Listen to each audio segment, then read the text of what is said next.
Yes. 1, 2, 3. Di tengah pagi yang cerah, dua orang pribumi sedang berbincang dengan santai. Tak lama, kawan Belandanya datang menyampaikan sebuah kabar. Hai Bu, kebetulan sekali saya bertemu kalian di sini. Saya mendapatkan berita penting dari sana. Mereka sedang membuat deklarasi sebuah, yaitu mereka bilang bahwa kalian sangat lemah dan bahkan kalian akan runtuh. Nampaknya sudah jam segini, saya harus pergi. Berani-beraninya mereka. Mereka sudah mencari gara-gara dengan kita. Ayo saudara-saudara sekalian, segera persiapkan senjata. Kita berangkat sekarang. Kita lawan terus mereka.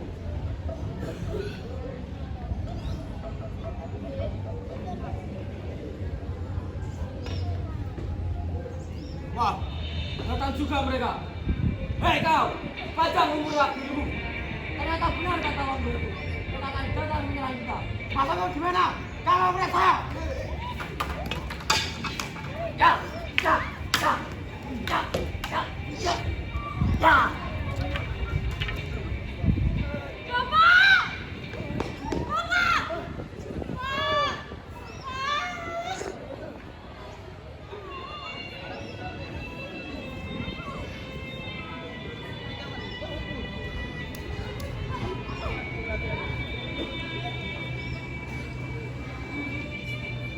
Bapak, Ibu,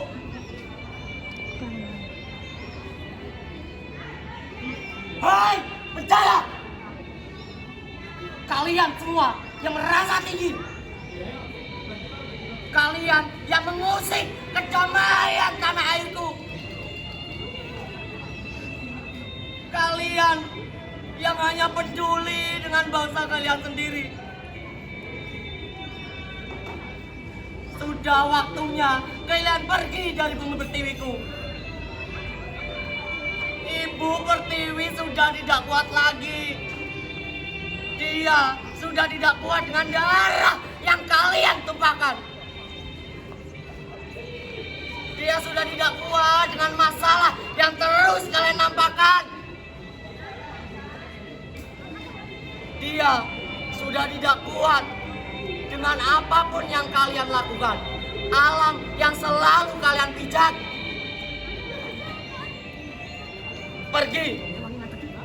Pergilah sekarang juga.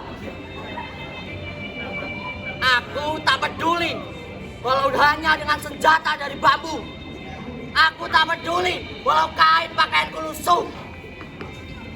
Aku tak peduli walau aku harus bertumpah darah. Kita harus berjalan terus. Karena menyerah atau mundur berarti hancur. Penjajah Belanda telah merampas banyak hal dari Indonesia. Bertahun-tahun lamanya, Belanda menggalakkan politik divide et impera untuk memecah belah bangsa kita, membuat kita saling bertikai dan melepas kepercayaan terhadap satu sama lain. Pemuda tersebut lalu tumbuh dengan dendam di dalam hatinya.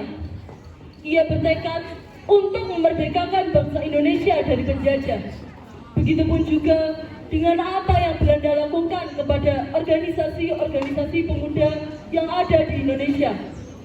Belanda mengadu domba antar rakyat pribumi agar terpecah, agar tidak ada persatuan. Oleh karena itu, dilakukanlah Kongres Pemuda untuk menyatukan pemuda-pemudi di Indonesia. Kongres Pemuda pertama. Pemuda dikumpulkan untuk melakukan rapat kongres pertama yang dilaksanakan pada tanggal 30 April hingga 2 Mei 1926 di kawasan Lapangan Banteng, Jakarta yang diketuai oleh Muhammad Tabrani. Pidato pembukaan dibawakan oleh Ketua Kongres Muhammad Tabrani sekaligus pembuka kongres secara resmi. Assalamualaikum warahmatullahi wabarakatuh.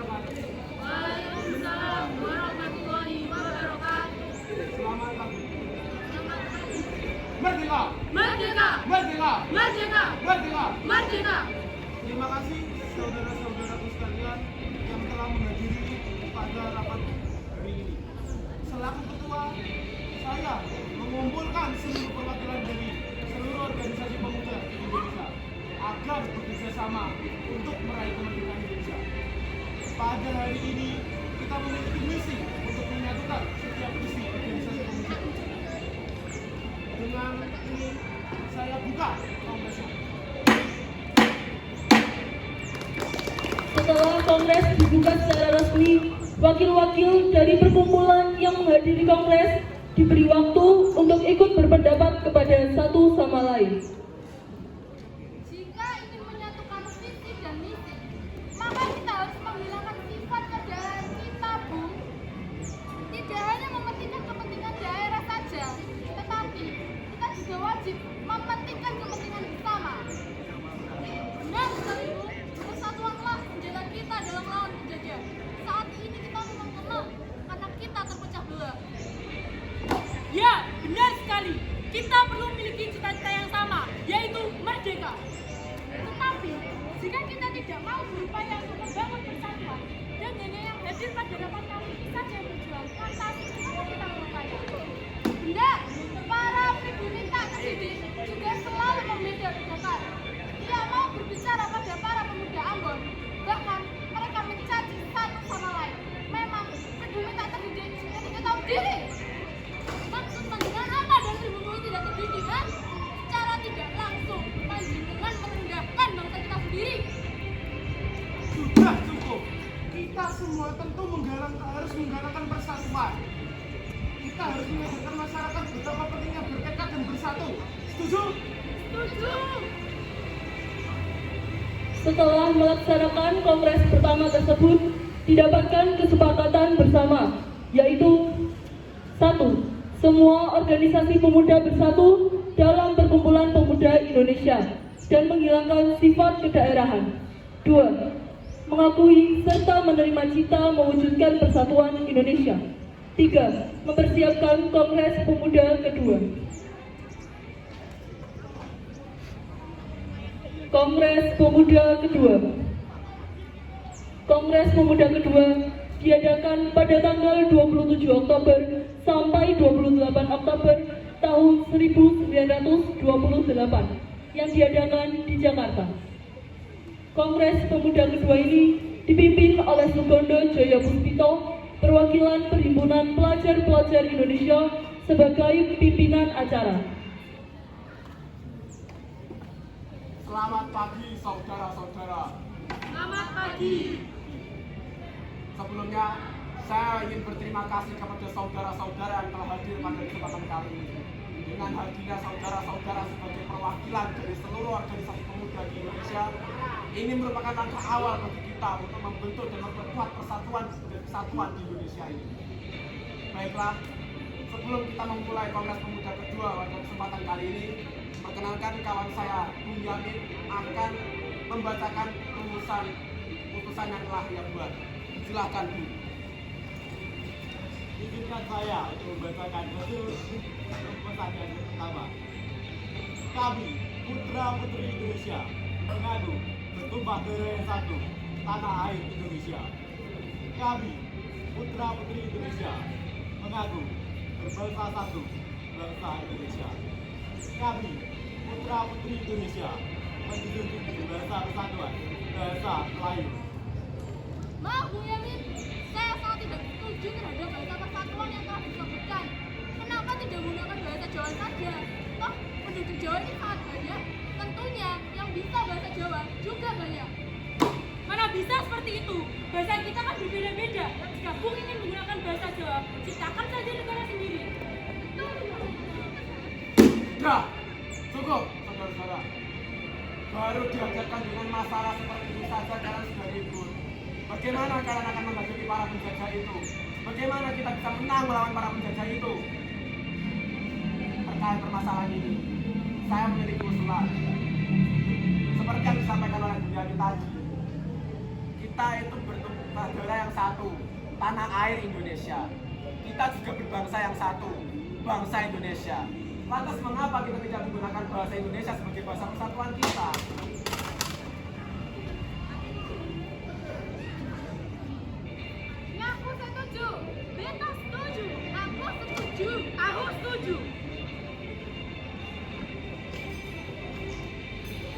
Baiklah, sepertinya saran saya untuk menggunakan bahasa Indonesia sebagai bahasa persatuan telah disetujui oleh saudara-saudara sekalian.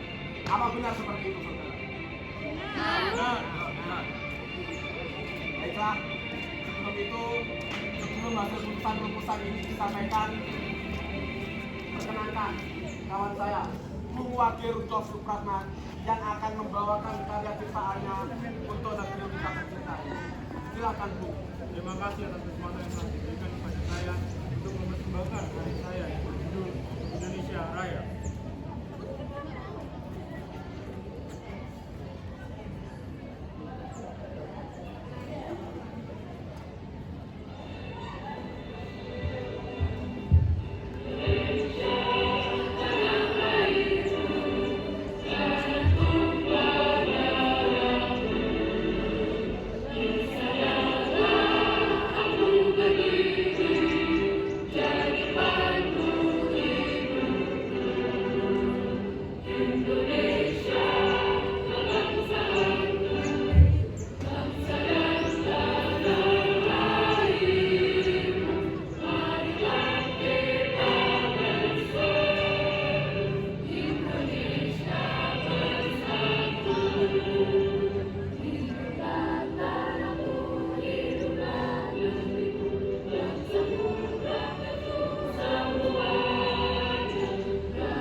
Lagu yang sangat indah dan nikmat, Bu.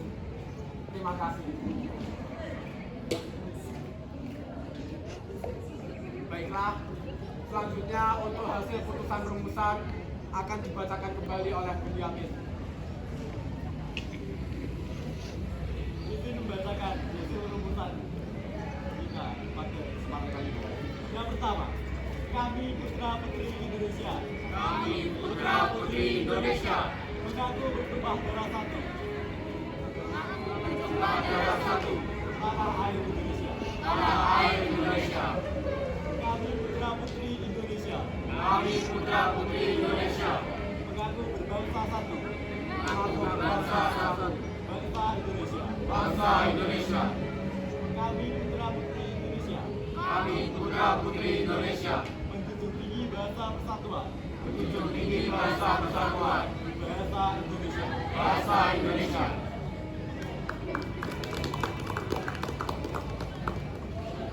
Baiklah, saudara-saudara, dengan dideklarasikannya hasil Kongres Pemuda 2 ini, kita namakan dengan Sumpah Pemuda. Sumpah yang bukan sekedar sumpah, sumpah yang akan kita gunakan untuk menghadapi para penjajah itu nantinya. Sumpah yang akan memperkuat persatuan dan kesatuan bangsa Indonesia. Dengan demikian, Kongres Pemuda kedua saya nyatakan ditutup. Tibalah akhirnya pada pembacaan hasil putusan Kongres Pemuda yang kedua.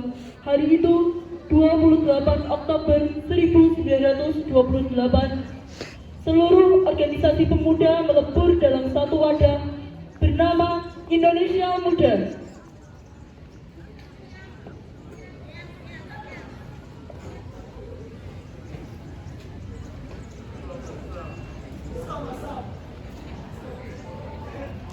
Saudara-saudara sebangsa dan setanah air, saat ini kita berkumpul di sini tidak lain dan tidak bukan untuk mengingat kembali Sumpah Pemuda yang diikrarkan pada 28 Oktober 1928.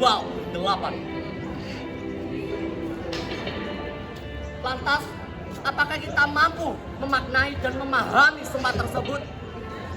Atau justru kita para pemuda yang merusak makna sumpah tersebut? Katanya Pancasila, Undang-Undang 45 hancur berkepingan kaca. Sumpah Pemuda bukanlah sekedar omong kosong belaka. Sumpah Pemuda adalah cita-cita, harapan, dan tujuan yang semestinya kita lakukan. Mungkin banyak yang akan meremehkan, tetapi saudara-saudara sekalian, kalimat-kalimat tersebut dirumuskan dalam sebuah kongres. Mati-matian mereka membuat dan mewujudkan sumpah demi kemerdekaan Indonesia. Secarik kertas berisi tulisan tersebut berhasil memotivasi ratusan, ribuan, bahkan jutaan pemuda di Indonesia. Tak peduli dari latar belakang pekerjaan, suku, agama, maupun ras, tekad bulat untuk menjadikan Indonesia merdeka. Hanya itu yang menjadi dasar utama mereka.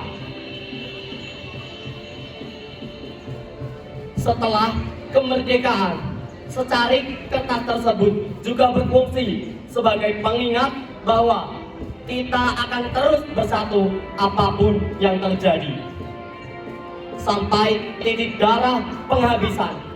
Dalam hal ini, pemuda adalah sosok yang harus sadar akan potensinya, dituntut memiliki andil besar dalam menjaga hubungan berbagai keberagaman. Bukan menjadi jiwa yang kaku, menolak perbedaan, atau bahkan menjadi sumber pertentangan. Saudara-saudara sebangsa dan setanah air, tidak hanya perihal keberagaman, pemuda harus memahami pentingnya suatu pendidikan demi bangsa Indonesia yang maju. Lantas, bagaimana menuju kemakmuran jika para pemuda justru sibuk bermalas-malasan, hanya memikirkan diri sendiri dan buta akan kebutuhan negara, menutup mata akan permasalahan dan keluhan yang dikeluh kesahkan? Pemuda harus bangkit. Persatuan dan kesatuan harus tetap terbesit agar negeri ini terus melejit dan menciptakan harapan yang mengorbit untuk anak cucu di masa depan yang akan terus rumit. Para pemuda tidak perlu menunggu, segera lakukan mulai sekarang, mulai hari ini. Indonesia butuh pemuda yang realistis, mampu berjuang, dan tidak mudah tergerus perkembangan zaman. Bersatulah Indonesia, bersatulah pemuda, bersatulah kaum tua, demi Indonesia merdeka.